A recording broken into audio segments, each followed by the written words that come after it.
যারা মোবাইলের গ্রাহক, যারা ইন্টারনেটের যে প্যাকেজগুলো ছিল, ডেটাগুলো ছিল, সেটি আসলে তাদের তো ব্যক্তিগতভাবে কোনো দোষ না, কিন্তু এই নেটওয়ার্কটা আসলে নিরবিচ্ছিন্ন না থাকাতে তারা সেই সময় ইন্টারনেটটা ব্যবহার করতে পারেনি।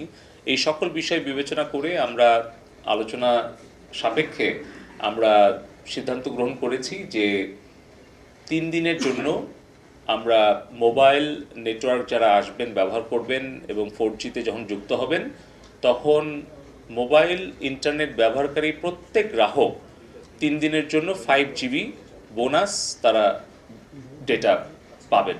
এটা হচ্ছে বোনাস ডেটা।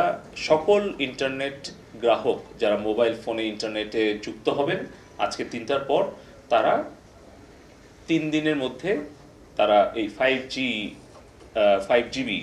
5GB ডেটাটা